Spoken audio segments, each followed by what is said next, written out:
agak apa ya, haru ya. Itu orang luar biasa masalahnya. Ucapan terima kasih lah. Karena beliau itu nggak mau dibagi sama sekali. Dengan materi pun nggak mau. Jadi saya cuma berdoa beliau sehat, sukses, berkah hidupnya di dunia akhirat. Karena beliau benar-benar luar biasa. Sorry deh. Saya kebawa emosi kalau dia ditanya ke situ. Sebenarnya bukan om saya aja, anaknya pun support saya banget ya. Jadi beliau itu termasuk anaknya sendiri kan juga usaha ya. Anaknya sendiri usaha kuliner, bapaknya kuliner. Tapi orang ini nggak mau. Bahkan misalnya saya mau ngasih ada uangnya ini. Kamu udah kelebihan uang mau ngasih saya. Jadi orang itu benar-benar membagian ilmunya aja. Makanya kenapa saya tadi bicara ilmu ini harus saya bagi dengan cuma-cuma ke orang lain itu ya karena itu. Salah satunya faktornya ya, saya pengen bermanfaat seperti om saya bermanfaat buat saya. Tapi saya pengen bermanfaat lebih banyak lagi. Jangan sampai putus di saya gitu. Ilmu yang udah dibagikan itu jangan sampai putus di saya yang akhirnya ya hanya saya aja yang nikmatin. Saya pengen orang-orang yang di lingkungan saya atau orang yang saat ini membutuhkan benar-benar bisa menikmatin itu dengan ilmu perbaksoan khususnya karena dia backgroundnya emang bakso seperti itu sih. Jadi ya harapan saya, doa saya terbaik lah buat om saya, the best lah pokoknya, dia sukses, berkah, umur panjang. Saya sebenarnya punya cita-cita yang belum tercapai nih mas, mengenai Masmin ini. Rencana Masmin ini mau saya franchise-in atau kemitraan tapi gratis, tanpa biaya. Jadi partner atau mitra tinggal minat, cukup bayar dengan sedekah aja. Karena apa? Dengan usia saya yang udah segini, saya bukan cuma temenan nyari uang sih. Jadi gimana caranya, apalagi dengan kondisi pandemi ini, banyak orang yang, ya mungkin yang pernah saya rasakan juga ya di PHK, dia bingung mencari kerja di mana-mana. Dan akhirnya saya pengen membagi ilmu saya gitu. Ilmu ini saya bagikan ke ya siapapun yang mau. Di Indonesia itu franchise itu identik dengan aduh mau franchise biaya yang mahal, harus ada manajemen fee, ada marketing fee, bla bla segala macam. Saya nggak mau itu ngenain. Jadi customer atau partner kita mau gabung, ayo saya ajarin. Entah itu dia mau menggunakan brand kita ataupun nggak menggunakan. Saya dapat ilmu perbaksoan ini juga tanpa harus bayar. Kenapa harus orang saya bebankan untuk bayar? Jadi saya pengen ilmu yang saya dapat, saya bagikan ke orang banyak. Itu aja sih. Jadi target saya itu, jadi saya membuat kemitraan atau franchise dengan gratis. Biar bermanfaat lah. Bermanfaat untuk orang dan akhirnya bermanfaat untuk kita. Karena kebahagiaan kita itu nggak semata-mata karena finansial aja kan. Jadi mungkin kalau ada orang yang minat kan itu kebahagiaan tersendiri buat saya. Oh iya, ilmu yang sudah saya jalankan bermanfaat buat orang lain. Bahkan bukan ilmu di perbaksoan aja. Karena saat bicara produk kan kita bicara marketing, bicara sales, bicara development, dan di situ bidang saya. Nah, saya pengen ilmu yang saya miliki ini berguna ke semuanya gitu. Jadi saya bagian ke orang lain tanpa harus mereka kursus, tanpa mereka harus berbayar ini dan itu gitu. Intinya orang mau usaha, ayo jalan bareng-bareng.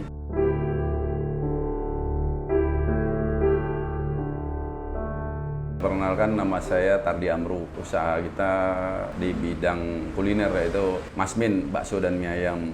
Berjalan udah kurang lebih 2 tahun ini. Oh ya, Masmin itu sebenarnya bukan nama orang, selama ini ngira Masmin itu nama saya. Padahal dasar nama saya Tardi Amru. Jadi Masmin itu saya ngambil nama dari Mas itu kan Jawa, bakso itu identik dengan Solo. Makanya Mas itu panggilan orang Jawa. Min itu sebenarnya biar diaminin banyak orang. Jadi bakso Mas Amin itu jadi biar banyak orang amin, akhirnya berkah lah usaha kita seperti itu.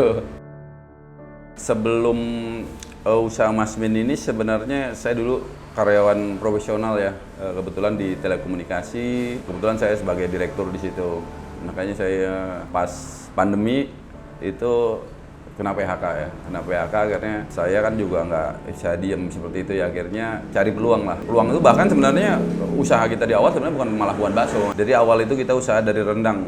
Rendang pas pandemi awal itu kita cukup, alhamdulillah saat itu jualan rendang cukup oke. Tapi berjalannya waktu setelah habis lebaran, karena peaknya kalau rendang itu di pas lebaran itu kencang banget, kita udah, bahkan saya udah menyiapin peralatan ya buat produksi dan lain-lain. Tapi setelah habis lebaran alhamdulillah kita tutup karena nggak ada PO lagi. Jadi langsung kita drop dari saat itu rendang. Terus akhirnya saya berpikir apa ya bisnis yang gampang penanganannya, karena waktu itu saya belum berpikir untuk fokus ke benar-benar usaha murni ya. Saya masih berpikir kayaknya kerja bisa lagi nih. Saya masih, karena background saya memang besar di karyawan ya, saya jadi keinginan ke kerjanya saat itu masih tinggi sekali. Jadi sambil cari kerjaan, sambil usaha, tapi saya nyari yang aman. Akhirnya saya franchise ayam geprek. Alhamdulillah franchise ayam geprek setelah 6 bulan bangkrut juga, tutup. Akhirnya kita tutup. Dari situ akhirnya saya berpikir lagi, usia saya udah kepala 4 ya, udah tua ya, udah cukup matang lah.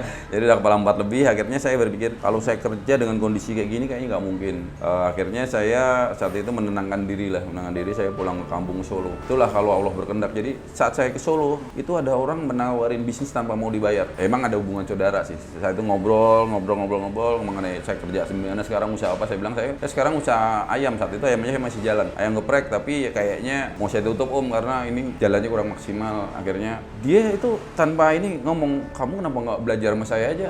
Saya kan udah ini di bakso gitu. Saya ajarin mau nggak? Waduh, saat itu balik lagi kalau seperti saya bilang tadi, segala sesuatu kita mau berusaha, Allah pasti akan kasih jalan. Dan saat itu saya pulang kampung itu benar-benar dikasih jalan yang pasti dalam tanda kutip ya. Jadi dikasih ada jalan orang nawarin, bayangin sekarang mana ada orang mau nawarin usaha. Kamu usaha saya ajarin dari A sampai Z. Bahkan saya grand opening itu sampai dia jagain itu 1 bulan bantuin saya ya. Jadi kan bakso itu nggak mudah ya, proses produksi sampai dengan produk itu terjual itu nggak mudah. Dia benar-benar jadi mentor saya saat itu selama 1 bulan. Akhirnya ya udah saya mulailah terjadilah bakso ini. Jadi dari ketidaksengajaan sebenarnya bisnis kalau dibilang, karena saya pulang kampung waktu itu mau nyantai aja, mau liburan sama keluarga, liburan, ternyata disitulah ada peluang. Jadi peluang itu bisa datang kapan aja, dan saya selalu yakin sih saat kita peluang bisa ngambil kesempatan itu, insya Allah sih itu akan jalan ya. Alhamdulillah sekarang kita jalan 2 tahun, dan terakhir ini malah ada beberapa tawaran kerjaan yang saya kayaknya, yang dulu saya awal-awal kerja masih mikirnya saya harus kerja lagi, sekarang kayaknya saya lebih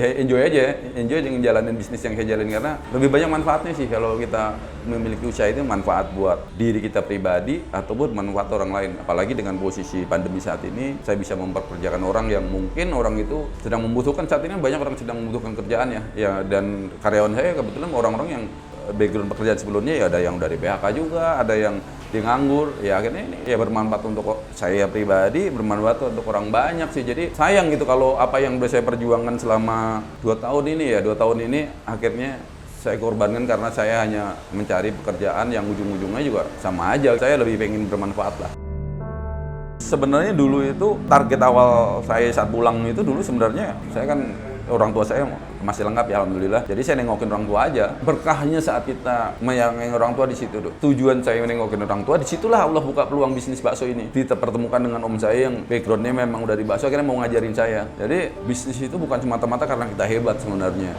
Satu, doa orang tua atau ridho orang tua itu cukup. Kalau yang saya rasakan ya dari dulu saya berkarir, saya mau apapun pasti selalu ngelibatin ibu saya khususnya ya. Mau jalanin apa pasti ibu saya libatkan di situ. Selain kita ya minta ke Allah tentunya. Teman orang tua, istri itu menurut saya hal yang mutlak yang harus saya libatkan dalam setiap target atau tujuan yang ingin saya capai, pasti mereka selalu saya libatkan. Bahkan tidak hanya orang tua, kalau saya kakak saya kan cukup dekat ya, hubungan di keluarga itu cukup dekat. Jadi saya selalu apapun saya melibatkan mereka ke hal-hal yang baik tentunya ya, dengan punya target apa, tujuan apa, pasti akan selalu sharing dengan, saya biasain sharing dengan mereka. Bahkan anak saya pun saya sharing.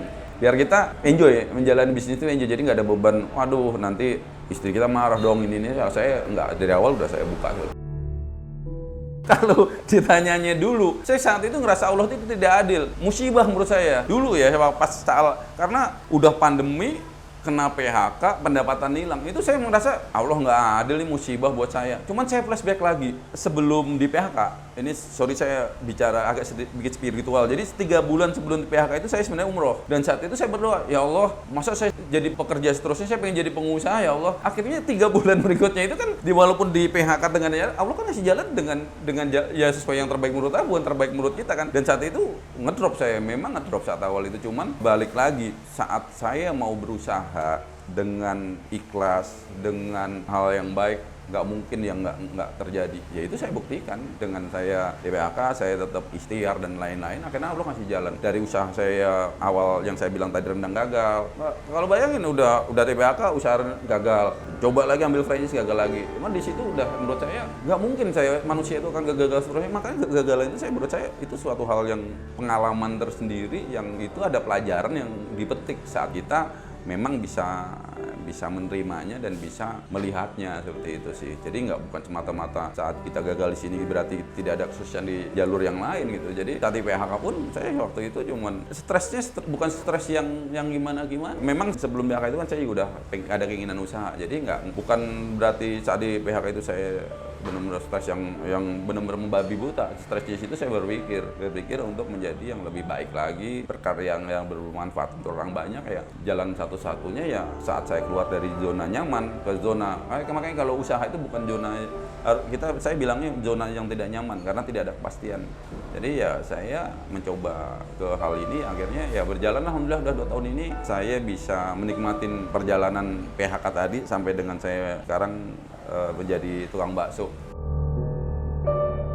Kalau nganggur sih saya udah pernah juga dulu, tapi itu dulu masih apa ya, nganggurnya dulu sama sekarang tuh saya ngerasain sesuatu yang beda. Nganggur saya dulu bener-bener saya nyari sesuap nasi, nganggurnya dulu itu. Maksudnya saya kerja di PHK bareng-bareng, perusahaannya tutup, akhirnya saya nyari kerjaan lagi. Nah kalau nganggurnya saya sekarang, saya nggak ngerasa nganggur sih sekarang. Jadi pas saya di PHK itu saya harus berpikir, saya harus berkarya, entah itu menghasilkan uang ataupun tidak. Kalau dulu kan saya mikirnya, saya nganggur, saya harus cari duit, nyari uang buat keluarga, buat biaya dan lain. Kalau sekarang saya pas PHK itu saya lebih rileks sih, sebenarnya lebih santai. Cuman saya berpikirnya mungkin karena faktor umur juga ya, umur kan akan mematangkan diri kita sendiri. Jadi saya saat itu cuma berpikir, dulu aja saya nggak punya apa-apa saat di PHK. Zaman dulu, saya kan PHK 2 kali berarti. Dulu waktu tahun 2004-an, itu karena perusahaan collab, sama sekarang saat pandemi ini. Jadi 2 hal ini, tapi saya dua-duanya ada hikmahnya. Kalau dulu saya masih muda, jiwa muda saya ini, gimana caranya saya menjadi pendapatan yang lebih tinggi, saya harus dari kerjaan yang lebih baik lagi dan lain-lain. Tapi belakangan saya harus bermanfaat buat orang lain gitu. Jadi bukan semata-mata hanya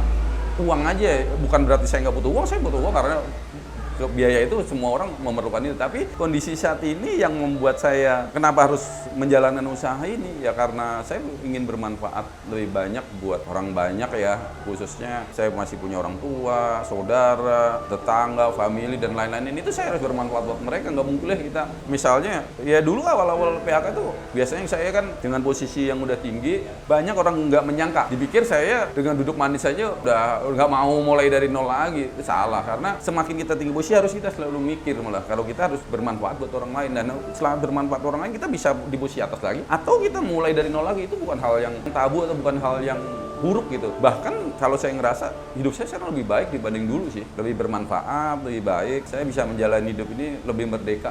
Maksudnya merdeka dalam tanda kutip ya. Memang usaha tidak mudah. Jadi kalau ada motivator usaha gini harus gini-gini nanti profitnya gini, itu bullshit menurut saya. Cuman untuk mencapai proses itu semua perjalanan harus dilewatin dulu. Misalnya kayak saya sekarang jualan bakso. Apa saya dipikir hanya modal konsep saya? Bahkan sekarang pun saya harus pasar. Bayangin, yang dulu saya seumur-umur nggak pernah ke pasar, saya harus nginjekkan kaki saya ke pasar, saya harus pilih daging yang bagus tuh seperti apa, itu harus saya lakukan sampai Z. Bahkan awal-awal mungkin agak geli ya karena saya nggak pernah ke pasar, tiba-tiba ke pasar harus berhubungan sama tukang sayur, tukang ini. Sekarang saya enjoy, saya bisa ngopi sama mereka, bahkan ngobrol sama mereka lebih asik. Kenapa? Tanpa ada politik di situ. Saya sama tukang daging, sama tukang ayam, saya sama tukang apa, itu saya lebih, ternyata bahagia itu mudah kita cari. Hidup dengan mereka yang selama ini saya selalu ada di posisi ini, tiba-tiba di sini saya bergaul dengan mereka, itu cukup enjoy ya, nikmat sekali. Bahkan kalau saya suruh ninggalin sekarang, kayaknya saya udah enjoy sama dunia ini dan menikmatin sekali sih gitu. Permodalan sebelum saya di PHK itu saya punya rencana yang baik menurut saya. Jadi saya itu beli rumah. Rencananya saya mau pindah rumah saat sebelum di PHK. Itu rumah yang saya beli itu, saya dulu masih menganut kredit. Kalau alhamdulillah sekarang saya udah menjauh dari itu semua. Jadi udah disetujuin bank, udah disetujui di developer, DP saya tuh 30% itu udah masuk. Dari situ kan saya di PHK. Akhirnya itu kurang seminggu sebelum di akad kredit, itu saya udah tahu itu di PHK. Akhirnya itu gagal dong. Cuman gagal, uang udah masuk 30%, saya nggak mau sia-sia di situ. Akhirnya saya nego. Developer besar dan saya ngambilnya di Tangerang Selatan sih, di perumahan cukup bagus lah di ini. Saya nego ke developer, uang saya minta dibalikin. Dia nggak bisa, ini kan bapak udah masuk bla bla. Cuman saya nego, akhirnya saya sampaikan saya kena PHK bla bla segala macam. Akhirnya bisa saya ambil itu 60%. Bayangin dari 30% uang saya masuk, anggaplah misalnya masuk sekian, itu saya cuma dikasih 60%. Tapi saya masih bersyukur. Dari 60% inilah saya pakai buat jalan bisnis ini. Ya dari uang itu saya puter, akhirnya ya saya buka cabang itu.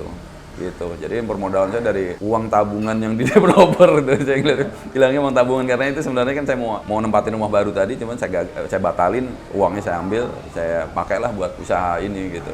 Jadi permodalannya dari situ. Yang nilainya sebenarnya nggak terlalu besar juga sih. Cuman ya cukuplah untuk buka waktu itu 1-2 toko. Akhirnya untuk toko berikutnya ya udah dari pengembangan ini, bisnis ini sih.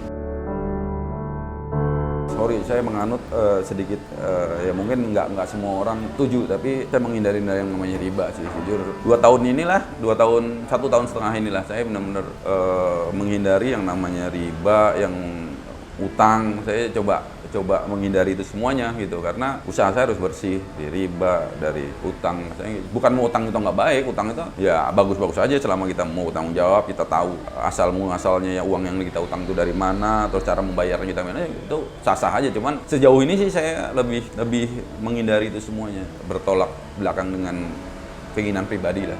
Jadi saya coba nyari yang halal aja lah, itu yang mudah dan halal, yang kan harapan usaha itu kan saya keberkahan ya. Ya saya pengen usaha saya berkah, itu aja. Saat kita tidak ada beban dengan utang, ya kita lebih nyaman cara jalanin bisnis karena kita muterin uang yang ada aja.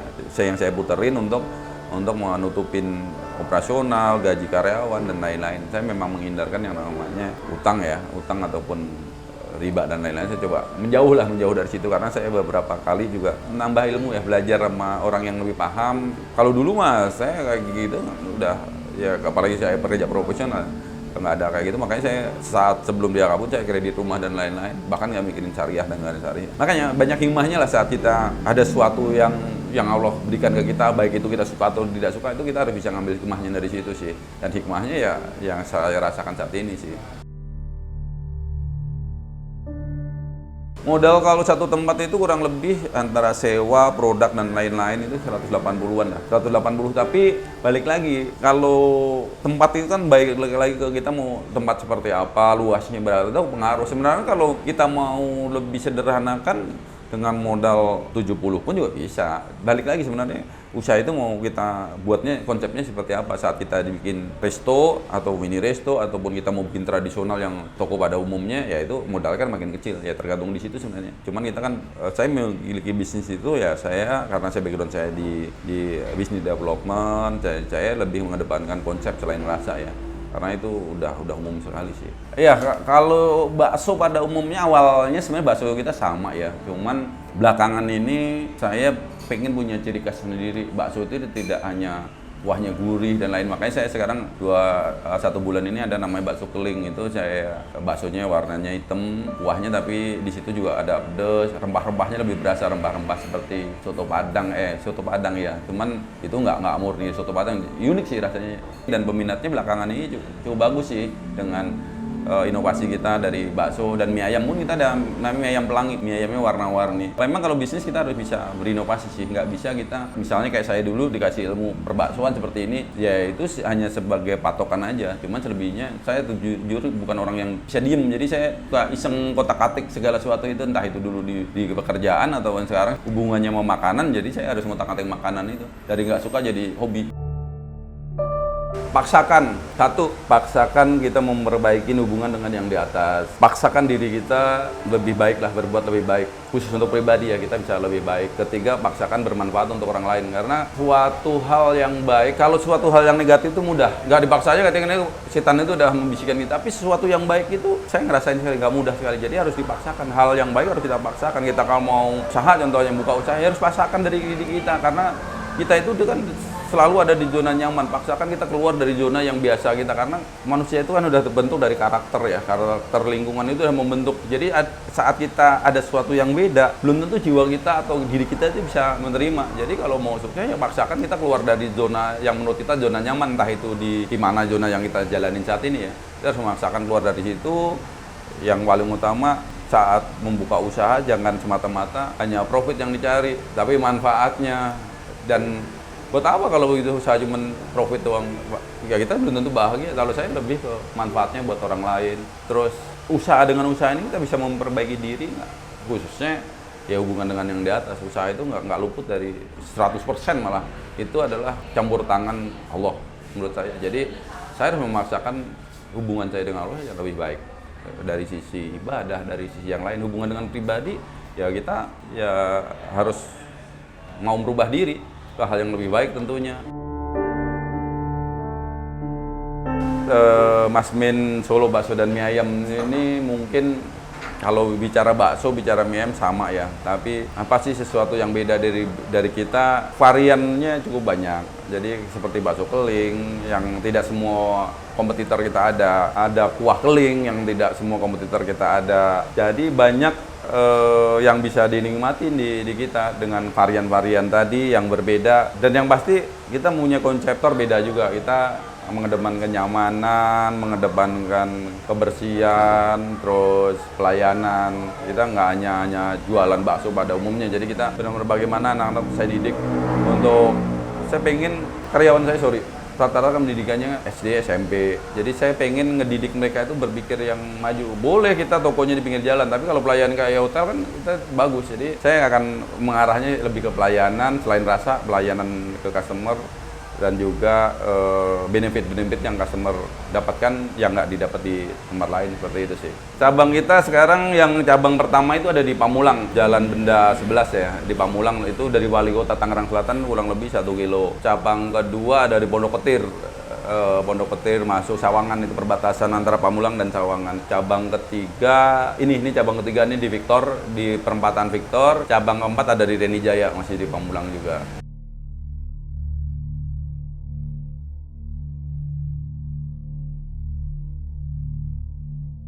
Oh, buat teman-teman semuanya, jangan lupa subscribe, like, komen di channel Halo Bos. Mantap.